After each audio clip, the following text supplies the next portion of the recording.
On my 18th birthday, my parents sat me down and told me something that shattered everything I thought I knew about myself. I was adopted. But what they didn't know, what they couldn't possibly have guessed, was that I had already uncovered a secret far darker than anything they could have imagined. It was a rare morning in late April. The smell of vanilla cake filled the air, and for a moment I thought I was dreaming. My mom had never baked before, at least not since I could remember. It was always the same: takeout, frozen meals, or maybe a store-bought cake for birthdays. But today was different. The sight of her standing in the kitchen, carefully frosting the cake, made me pause. It was my 18th birthday. Something felt off. I couldn't explain it, but I had this strange gut feeling that today wasn't going to unfold like I'd imagined. Birthdays were supposed to be filled with excitement, a sense of belonging, and a day to celebrate the life you had. Instead, the air in the house felt heavy, as if everyone was walking on eggshells. I walked into the living room around noon, still in my pajamas. Mom didn't look up from the counter. Dad, sitting in his chair by the window, barely acknowledged me. His face was pale, his eyes distant. "Ava, we need to talk." Dad's voice had that same coldness it used when he'd find something broken in the house, something that needed fixing, something that couldn't be ignored. I felt a chill run down my spine. I froze in the doorway, waiting for him to say more, but he simply gestured for me to sit down. Mom continued her work, quiet and still. I sat, confusion and anxiety bubbling inside me. Whatever this was, it wasn't just about the cake. Dad looked at me then, his eyes vacant, as if he was preparing himself for something difficult. "Ava, we've been meaning to tell you for a long time. You've turned 18 now, and we think it's time you understood something important about your past." I swallowed, trying to steady my breath. The knot in my stomach tightened. "You were adopted," Mom said, her words blunt and emotionless, almost as if she were stating a simple fact about the weather. "You've been with us since you were 2 years old." I blinked, unable to process her words at first. My mind scrambled for an explanation. Adopted? Me? I'd always known something about my family felt different, but the idea of being adopted had never crossed my mind. Dad added, "Your birth mother couldn't take care of you. We took you in and we did the best we could." His voice was steady, no sign of sorrow or regret, just facts. "Wait, what?" I managed to say, my throat tight. "What do you mean, couldn't take care of me? I trailed off, unable to finish the sentence. I looked from Dad to Mom, both of them seemingly unaffected by the bombshell they'd just dropped. "You're an adult now. You need to start figuring things out on your own," Mom continued, her eyes still focused on the cake in front of her, never meeting my gaze. Then, without warning, Dad slid a small duffel bag across the table toward me. It was filled with clothes and a few crumpled bills. "There's some money in there, and we've arranged for you to stay at a hostel. You'll need to find a job, get settled." A cold wave of disbelief washed over me. They were kicking me out on my 18th birthday. On my birthday! I could feel my heart pounding in my chest, but I didn't let them see it. I couldn't let them know how much it hurt. I'd learned long ago that showing emotion made everything worse. I stood up slowly, trying to keep my composure. "Thank you," I said, my voice almost a whisper as I grabbed the duffel bag. I didn't want to cry. I couldn't. I turned and walked out the door, trying to maintain my composure, but as soon as I stepped into the front yard, my hands began to shake. My fingers gripped the strap of the bag harder than I intended, and I could feel the sting of something sharper in my eyes. It was anger. It was confusion. But more than anything, it was a strange sense of something I hadn't felt before. They didn't know. They couldn't know. 3 weeks ago, I had discovered a letter. It was hidden deep in the back of the family bookshelf, stuffed behind dusty old books and forgotten files. It wasn't a letter I was meant to find, but I did. Inside was a birth certificate with my name on it, and a woman named Elena Green as my mother. No father listed, I couldn't explain why, but I knew something wasn't right. Something far bigger than I could have ever imagined. I stood on the porch for a moment, taking in the weight of it all, before walking to my car, my mind already racing with questions. Who was Elena Green? Why was she listed as my mother? And why didn't my parents tell me the truth? This wasn't just about being adopted. This was about a truth I was only beginning to understand. I spent the rest of the afternoon in a haze, unable to focus on anything other than the letter. I hadn't gone to the hostel yet. I hadn't even looked at the money Dad had given me. My mind kept replaying Mom's words, "You were adopted." The weight of it pressed on me, but it wasn't just that. It was the name, Elena Green. Who was she, and why had my parents kept this from me? I couldn't sit still. I couldn't wait for answers. I drove straight home, my hands gripping the steering wheel so tightly my knuckles ached. I parked outside the house but didn't go inside right away. Instead, I reached into my bag and pulled out the letter again, the familiar weight of it comforting in my hands. It was as if I was looking at it for the first time, and this time, I wasn't going to let it slip away. I opened it again, my fingers trembling slightly as I pulled out the folded birth certificate. But this time my eyes were drawn to something else. A newspaper clipping, folded carefully inside. The headline read, "Local woman claims psychiatric facility used unethical methods. Doctor under investigation." My breath caught in my throat. The woman in the article, Elena Green, was described as a psychiatric professional, someone who had spent years in the field and was well known in the area. The article mentioned that Elena had made a whistleblower claim against Dr. Gregory Blackstone, a renowned doctor at a local psychiatric facility called Silver Hill. I kept reading, feeling a knot grow tighter in my chest.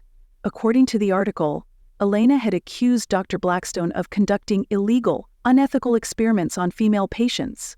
Experiments involving dangerous psychological methods including isolation, mind manipulation, and forced drug trials. The article continued, describing how after Elena's accusations, she had been labeled mentally unstable and institutionalized. The case had been buried. I could barely process the words. My mind raced, trying to connect the dots. Silver Hill? The name didn't sound familiar, but something about it felt wrong. The article mentioned that the case was closed quietly, without any follow-up, and Elena had been sent away to a psychiatric facility where she was kept out of sight. But what really struck me was the last line of the article. Elena Green was deemed dangerous by the authorities after she refused to remain silent. Her accusations were dismissed, and she was committed to Silver Hill. Why was this never mentioned to me? Why had no one told me that my real mother was fighting to expose something so terrible? I wasn't sure what I expected to find, but what I found hit me harder than I could have imagined. I spent the rest of the evening combing through more articles. I dug into old online news archives, searching for anything I could find about Silver Hill and Dr. Blackstone. It was like peeling away layers of a story that had been hidden for years, and with each layer, I found more disturbing truths. But from what I read, the treatments were experiments that preyed on vulnerable women, patients who were either coerced into participation or too sick to consent. I couldn't shake the thought that something wasn't adding up. It wasn't just that Elena was my mother, it was everything about her life. She had been a whistleblower. She had fought against something monstrous, and now she was locked away. But why had my parents never told me this? Why was I only learning about her now, at the age of 18? I needed to know more. I couldn't stop thinking about it. That night, I stayed up until the early hours of the morning, Googling names, dates, and locations. I found more references to Silver Hill, including some of Dr. Blackstone's other cases. He had been investigated several times, but no charges were ever filed. The doctors and board members that had been involved with his research were always protected. They covered their tracks too well. And then, something clicked. I was scanning through some more obscure articles when I found a name I recognized. My adoptive father, Richard Lawrence. The same last name. But it wasn't just that. I saw that he had made significant donations to Silver Hill, specifically to the program that had been accused of unethical practices. The donations had started shortly before I was born. I felt like I was falling down a rabbit hole, but every step deeper into it felt like I was uncovering the truth I was never supposed to know. My hands shook as I printed out the articles and stuffed them into the envelope with the birth certificate. This was no coincidence. My father wasn't just a donor. He was connected to Dr. Blackstone and Silver Hill. He was involved. And I was no longer just a curious teenager. I was part of their story. I didn't know where this path would lead, but I knew one thing for sure. I couldn't stop now. I couldn't turn back. I couldn't wait any longer. The information I'd gathered today felt like pieces of a puzzle, each one clicking together and forming a bigger picture. A picture I wasn't sure I was ready to see, but one I couldn't ignore anymore. The next morning I woke up early, as if my body instinctively knew what I needed to do. I grabbed my bag, stuffed it with the letter, the birth certificate, and the articles I'd printed out. The duffel bag from my parents was still sitting by the door, but I couldn't bring myself to look inside yet. I couldn't focus on anything else until I figured out the next step. Where was Elena now, and how was I going to find her? I drove to the local library. It was the one place that had always felt safe to me, even though I was growing up in a town where most things were far from secure. The library had rows of dusty books, quiet spaces to think, and the public archives. I knew if there were any records on Silver Hill or my birth mother, I could find them here. I sat down at one of the computer terminals, plugged in the library's access code, and started searching again. This time, my search was more methodical. I pulled up every mention of Silver Hill Psychiatric Facility, Dr. Gregory Blackstone, and Elena Green. I found more articles, some older than others. The deeper I dug, the more I understood how deeply entrenched my father was in this web of secrecy. My father's name came up again, not just in connection with donations, but as part of a larger group of investors who funded the research programs at Silver Hill.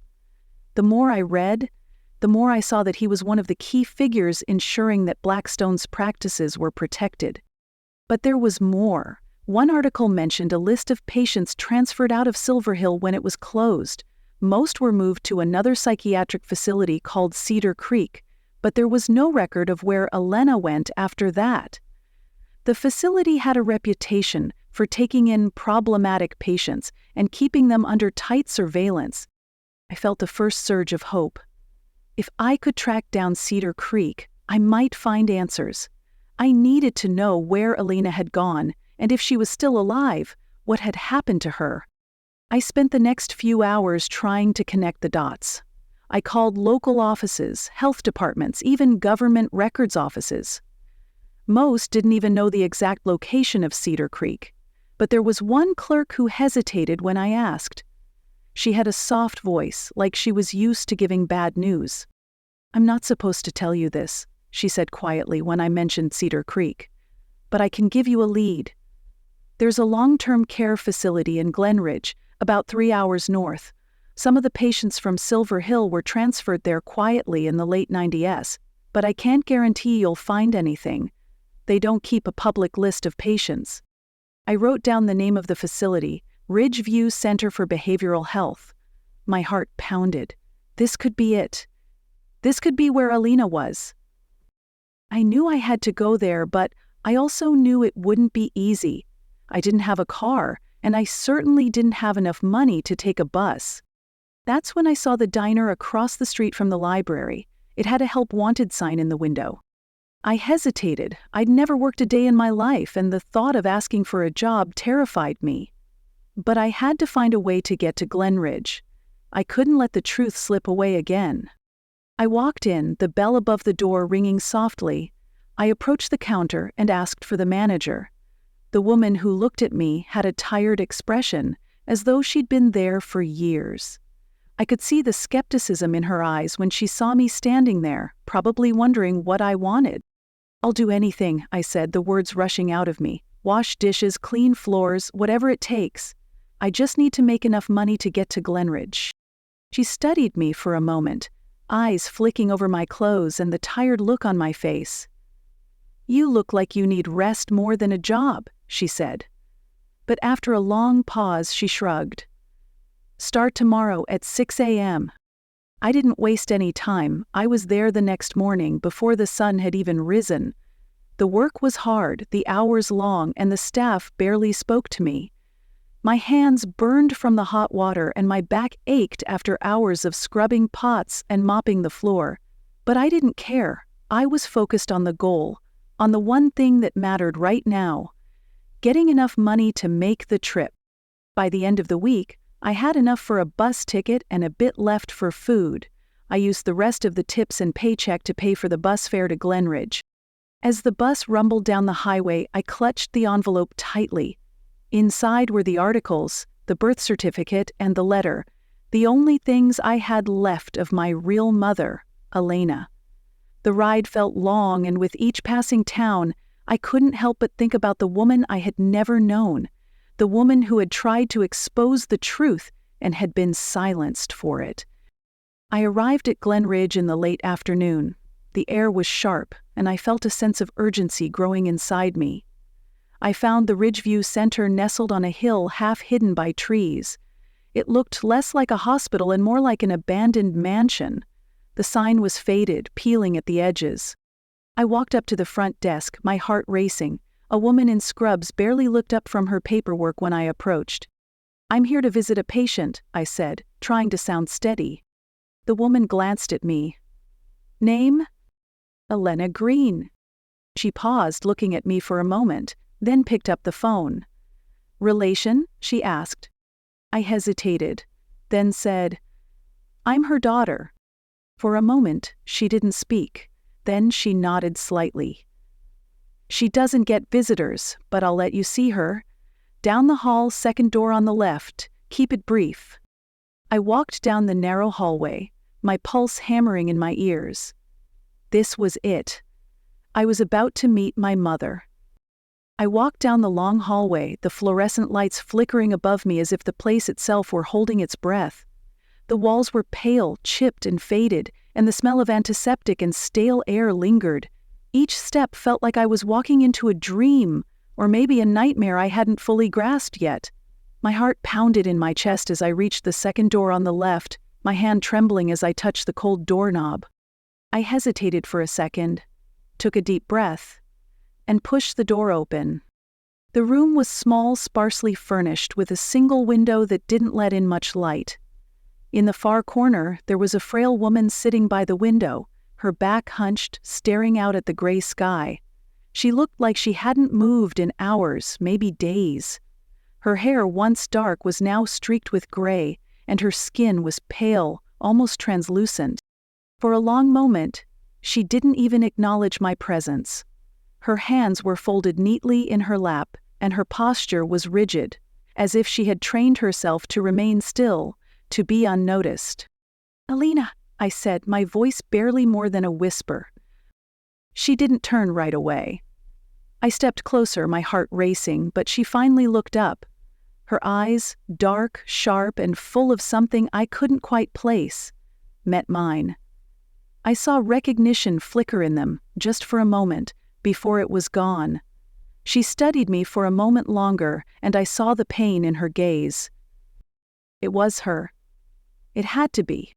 I'm Eva," I said, my voice trembling. "I'm your daughter." Her eyes widened, and I saw a brief flicker of emotion pass across her face. Something like surprise, and then something deeper. Her lips trembled, but she said nothing. I stepped closer, unable to hold back the tears that had been building ever since I'd found the truth. "They told me you were unfit, that you were dangerous. But I know what happened. I read everything. About Dr. Blackstone, about the experiments. I know what they did to you." Elena's eyes shifted quickly, darting toward the door and then to the corners of the room as if she were making sure no one was listening. She seemed tense, as if saying those words had caused her pain. Like the very mention of his name, of everything she had gone through, was too much. "They still watch me," she whispered, her voice barely audible. They think I don't remember, but I do. I froze. Her words sent a chill through me. Who was they? The people who had silenced her, who had locked her away? Were they still watching her, even now? Her hands clenched into fists, her knuckles white, as if she were holding herself back. She looked at me with such intensity, as if trying to communicate something she couldn't say out loud. They recorded our therapy sessions, she continued, her voice low and strained. They said it was for research, but it wasn't. It was to control us, to build profiles. I saw things. I heard things I shouldn't have. I stepped closer, my heart pounding. Elena, what are you talking about? Who are they? Is it Dr. Blackstone?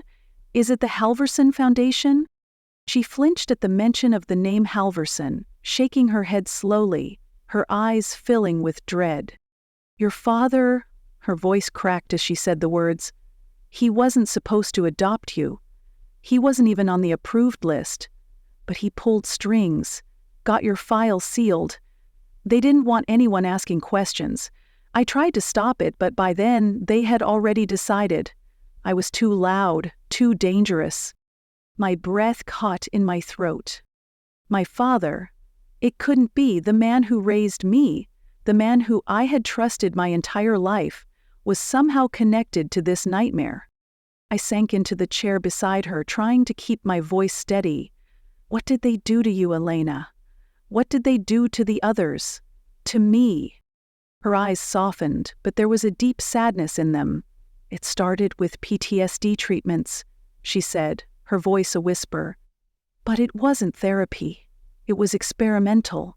Drugs, behavioral manipulation, isolation techniques. They used us like lab rats. No one cared about us. We were just disposable.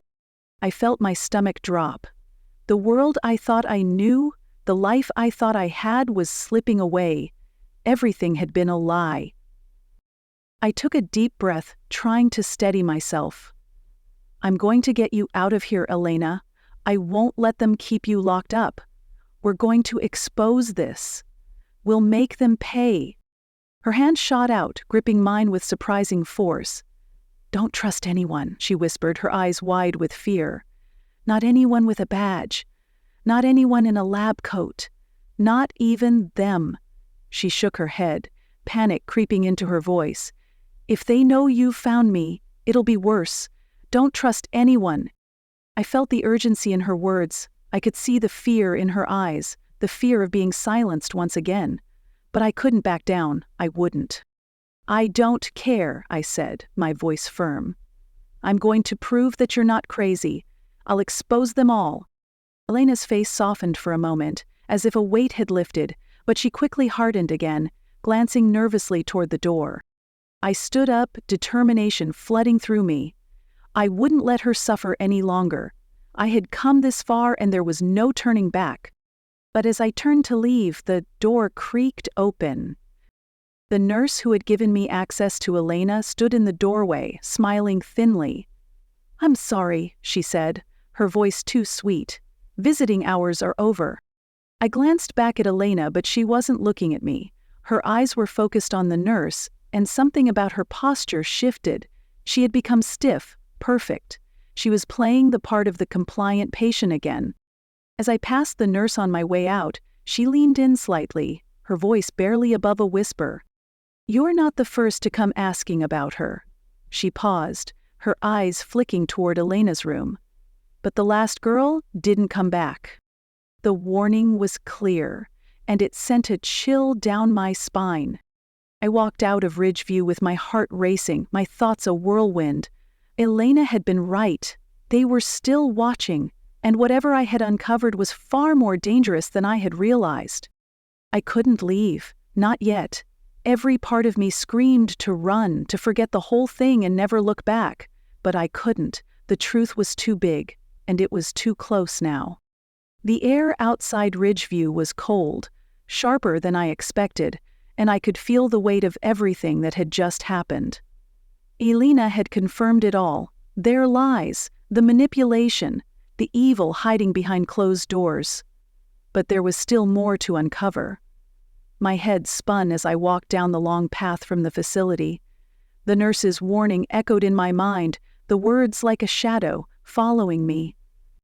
The last girl didn't come back. I pulled out my phone and tried to act normal, but my hands were shaking as I dialed a number I had hoped I wouldn't need to call. Rachel Ashby. She was an investigative journalist who'd been fired years ago for pursuing stories about unethical psychiatric practices in state-run facilities. Rumor had it that she never stopped digging, even off the grid. I left a message on her voicemail, telling her who I was and why I needed her help. I expected silence, but an hour later she called back. Her voice was low, direct, with no trace of surprise that someone like me was reaching out. "Where are you?" she asked, the urgency in her tone unmistakable. "I'm in Glenridge," I said, trying to steady my breath. "I need help. I have proof of state-sanctioned experiments on women. I need to get this out. I need your help to expose them." "I've been waiting for this call for 15 years, Rachel replied, her voice sharp and clear. "I'll meet you. Where are you?" I told her I'd be at a diner a few towns over by 10 p.m., and she said she'd be there. There was no pleasantries, no wasted time. I knew Rachel had been waiting for this, but I hadn't realized just how much danger I was stepping into. The diner was nearly empty when I arrived. The only sound was the hum of the old fridge behind the counter and the clink of silverware. I sat in the corner booth, my hands gripping the edge of the table. The weight of what I was about to do felt like a boulder pressing against my chest. An hour later, Rachel walked in, her face hard, eyes sharp. She didn't smile, didn't say anything other than, "Are you sure about this?" I nodded, my throat tight. "Yes. I have all the evidence, videos, patient logs, articles. I'm going to expose them all." Rachel slid into the booth across from me, her eyes scanning the diner as if she were already thinking 3 steps ahead. "All right," she said. "Let's see it." I pulled out the flash drive I'd been carrying since the day I'd found it. The evidence of everything, the files, the videos, the notes from the patients. She took it from me without hesitation, plugged it into the laptop she'd brought with her, and began scrolling through the contents. She didn't flinch. She didn't say anything as she scrolled through the documents, her eyes flicking from one screen to the next. But when she reached the video files, her expression shifted. She clicked on one, the first of many, and the screen flickered as the video began to play. The footage was grainy, filmed in a dimly lit room with a woman strapped to a chair. A voice, cold and clinical, filled the room. Dr. Blackstone's voice. "Do you believe we're here to hurt you?" he asked. The woman's voice was slurred, like she had been drugged. She shook her head, but her eyes were full of fear. "No, we're helping you," Blackstone's voice said smoothly, "helping you forget." I could hear Rachel's breath catch as the video continued. The woman in the chair was Elena. It was her. Her face, her expression, her voice. It was unmistakable. Rachel turned the screen off, her hands clenched into fists. "This is the proof we need," she said quietly, her voice tight. "This is the evidence of what they've been doing. You're right to be afraid." But I wasn't afraid anymore. I wasn't just looking for answers. I was looking for justice.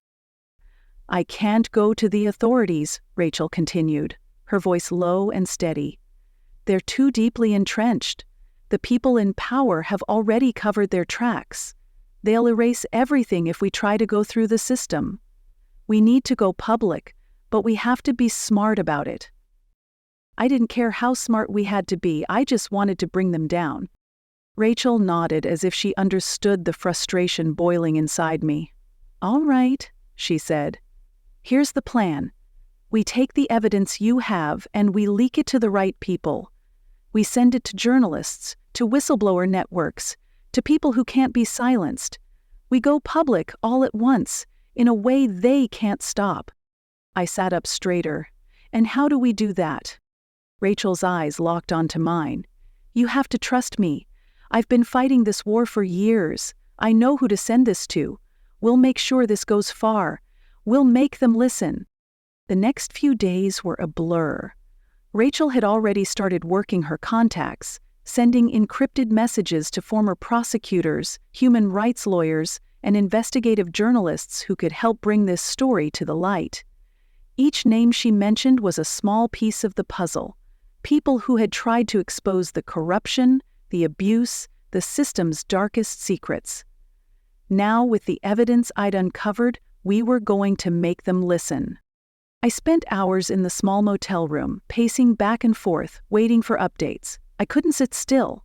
My mind kept returning to the vision of Elena in that chair, her face pale, eyes wide with fear. They had broken her, used her for their twisted purposes, but she wasn't the only one. Elena had been one of many, and now it was my job to make sure the world knew what happened. Finally, Rachel called me one morning. "We're ready," she said simply, her voice sharp as always. "The files have been sent to 6 different people. They'll be released in the next 24 hours. I felt a rush of relief, but also dread. We were about to tear down the entire system. Everything I had known, everything my father had built, was about to come crashing down. I had no idea how he would react, how anyone would react. But I couldn't back out now. Rachel had been right. There was no way to go through the authorities. The Halverson Foundation had too much power, too many connections. But what they didn't expect was that the truth would spread like wildfire once it was out there. The people who could expose them would do it without fear. The Foundation's grip on the system could only last so long. The first leak came fast. A whistleblower podcast aired an episode detailing the findings from the flash drive video footage of Dr. Blackstone, clinical notes documenting the abuse, the patient logs with names of women who had been used as experimental subjects. It was raw, unfiltered, and for the first time, the world heard the voices of the women who had been silenced for so long. It didn't stop there. Articles were published in major outlets, detailing the findings in full.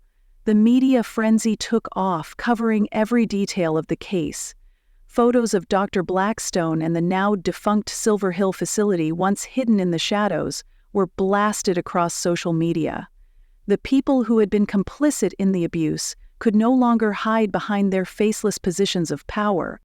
I watched, stunned, as the story spread. The information was out there, and with each passing hour, the pressure on the Halverson Foundation and the people who had covered it all up grew. But even as the truth was unleashed, there were whispers of threats. Some said they'd already started making calls, trying to find who was behind the leak. Others warned me to keep my head down, that there would be consequences. But I wasn't afraid anymore. The truth was out, and the people who had been hurt would no longer be ignored. As the days passed, the investigation into Dr. Blackstone and the Halverson Foundation gained traction. Legal teams began reviewing the case, collecting statements from former patients and subpoenaing records. The authorities, initially slow to act, couldn't ignore the weight of the evidence anymore. The truth was undeniable.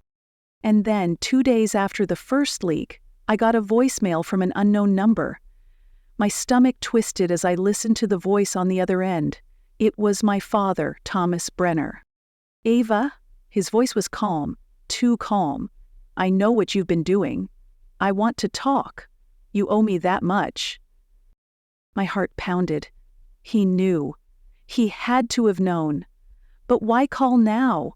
What did he want? I didn't call him back right away. Instead, I took the flash drive and shoved it in my bag along with the printed documents. I had to keep moving. I couldn't go back to the motel, couldn't risk being found. The walls were closing in, and I could feel the eyes of my adoptive father on me, even from a distance. Rachel had warned me not to go back into the system, not to trust anyone with power. But I had to confront him. I had to know how far his involvement went, what he had done, and how deep the conspiracy ran. I met him at an old train station on the outskirts of town. The place was half abandoned, the windows cracked, the platform empty. He stood there, wearing his usual beige coat, the same fatherly smile on his face, like nothing had changed. "You've grown into a clever girl," he said, his tone almost affectionate. "You've figured it out, haven't you?" I stepped forward, my eyes hard. "Don't pretend you raised me out of love, Thomas. I know everything now." His smile faltered for just a second, but he quickly regained his composure. "You think this was simple? You think I wanted this?" His voice dropped, the calmness cracking just a little. "I didn't want any of this. But it's too late now. You don't understand what you're doing." I took a deep breath, my hands shaking. "I understand perfectly. You destroyed lives, and now you'll answer for it." He stepped closer, his face tightening. "Everything you've found is dangerous, Eva. Not just for me, but for you. If you release it, people will get hurt. People you care about. Elena, your mother, she's already been through enough." I stood tall, refusing to back down. "I don't care. You can't keep running from the truth. It's out there, and you can't control it anymore." His face turned cold, the smile replaced with something darker. "This will destroy you too, you know." I didn't flinch. "No," I said, voice steady. "It frees me." I turned and walked away from him without looking back. I could hear his voice behind me, but I didn't let it stop me. "You can't escape what's coming," he called after me, his voice distant and filled with a finality that didn't reach me. The truth was already out. It was too late for him to stop it now. The next few days were a whirlwind. I was caught between the flood of emotions, the rising tension of the investigation, and the overwhelming pressure of knowing that the truth was out there and I couldn't stop it. The articles, podcasts, and videos continued to circulate, growing more widespread with every passing hour. The truth about Dr. Blackstone, Silver Hill, and the Halverson Foundation was no longer something people could ignore. It was a fire, and it was burning everything in its path. But with the flood of media coverage came a darker side. Threats began to appear. Anonymous messages, phone calls from numbers I didn't recognize. I could feel the weight of the world pressing in on me, as people who were once hidden in the shadows began to show their faces. They were scared. And when powerful people get scared, they start making desperate moves. Despite the fear that gnawed at me, I couldn't stop, I couldn't back down. I was already in too deep, and I was determined to see it through. It wasn't just about me anymore. It was about Elena, about all the women whose lives had been destroyed by Dr. Blackstone, and the people who had helped him. It was about Claire Rothman, the journalism student who had disappeared years ago while investigating this very story. She had been close to uncovering the truth before she vanished without a trace. The pressure was mounting, but Rachel kept me grounded.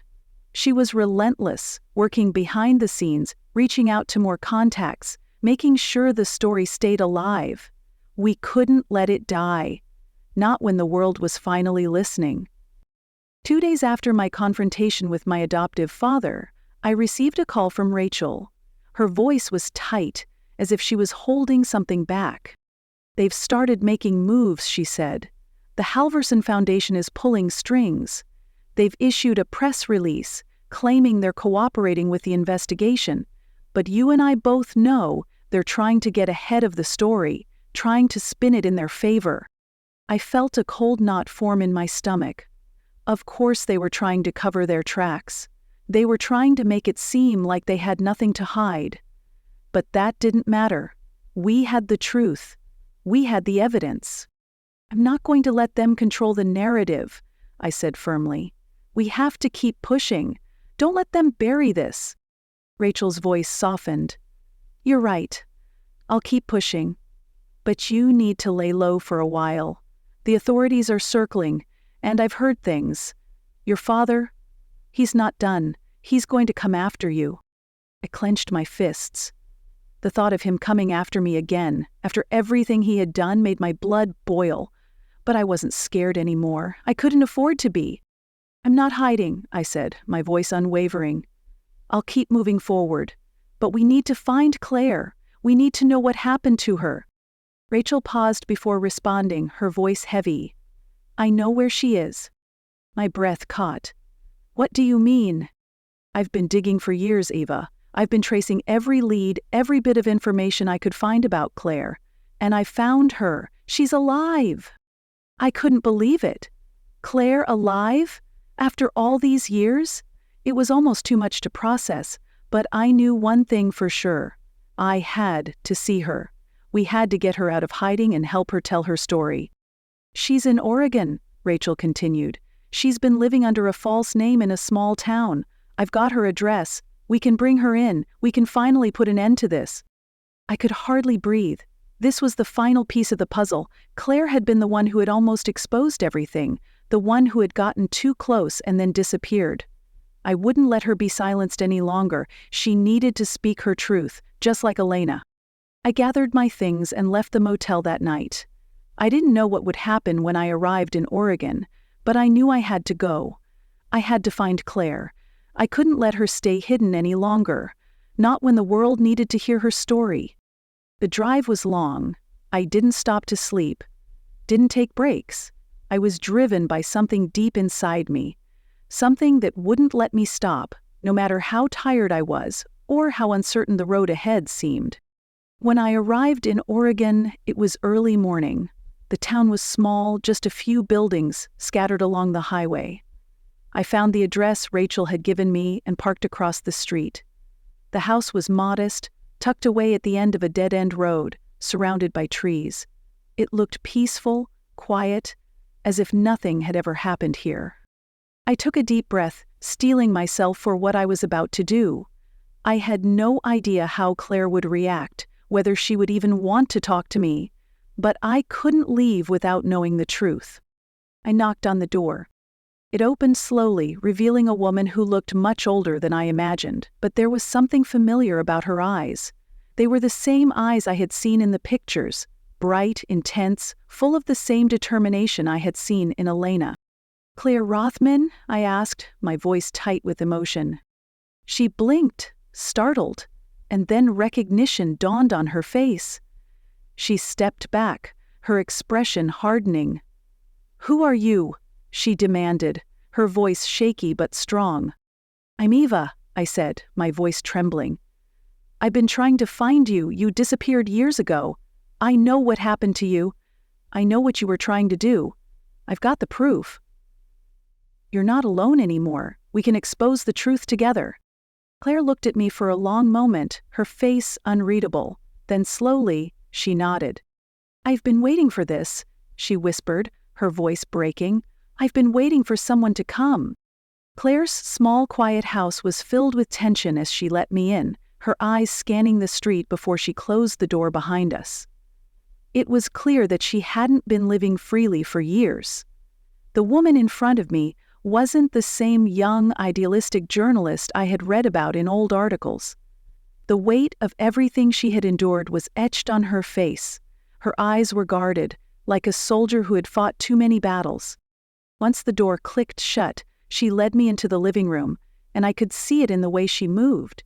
She had been hiding for so long that even simple tasks, like sitting down, were done with a cautious, deliberate air. I sat across from her, the silence between us stretching out as I watched her. I had so many questions, but I knew better than to rush this. Claire needed to be ready to tell her story. Finally, after what felt like an eternity, she spoke.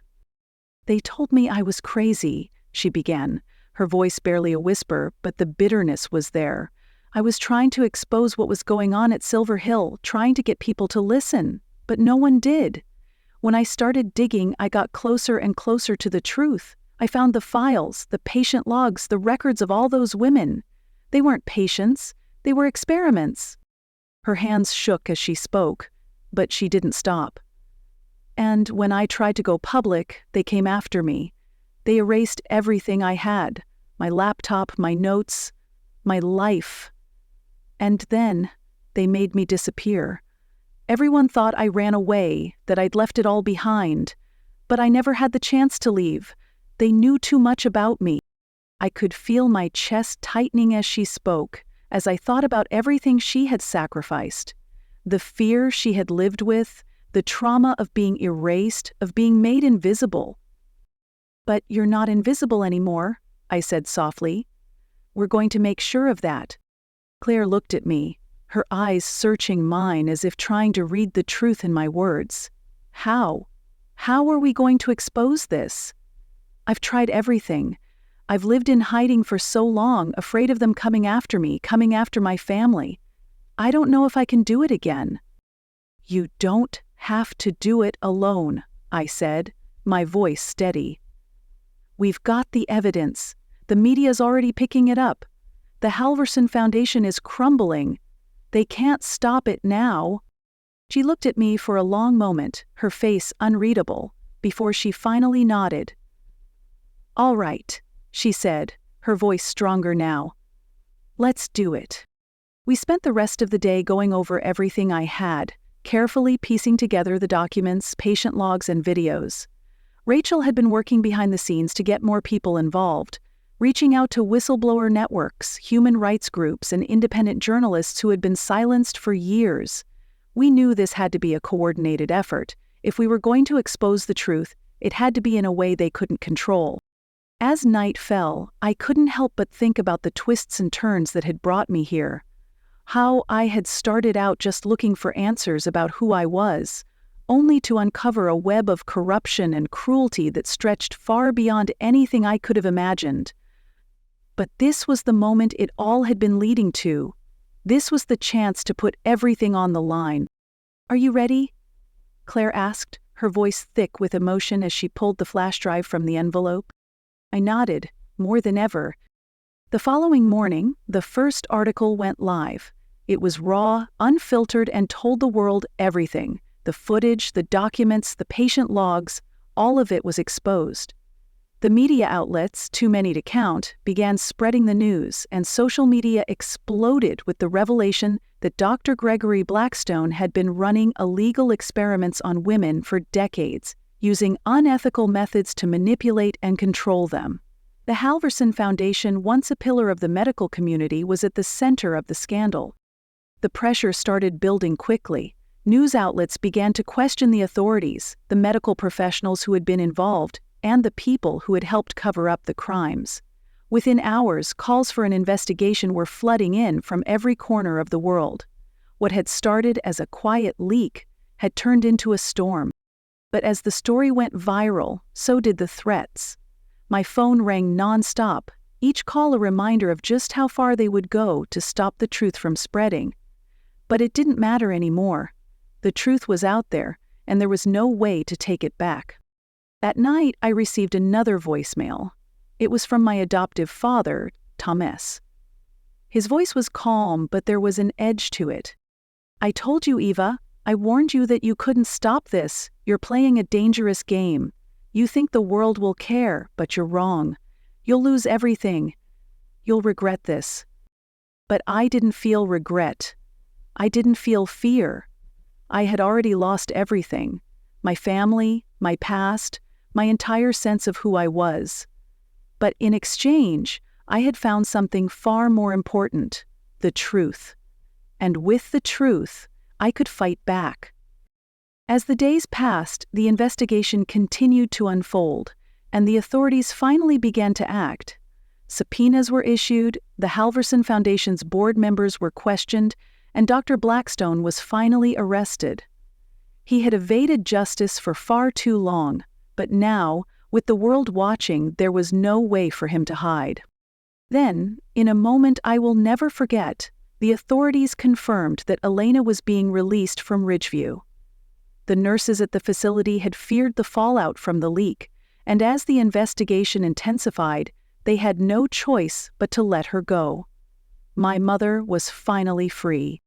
When I got the call that she was being brought to a safe house, I didn't wait for the details. I rushed there immediately, and when I saw her, standing outside the door in the early morning light, it felt like all the pieces of my life were falling into place. "Elena," I whispered, stepping forward, "we did it! We exposed them." Her eyes, tired but full of something stronger, something like relief, met mine. She didn't say anything at first. She didn't need to. The silence between us was filled with everything we had both been through, everything we had fought for. I never gave up on you, I said softly. Elena smiled faintly, her hand reaching out to touch my cheek. And I never gave up on you.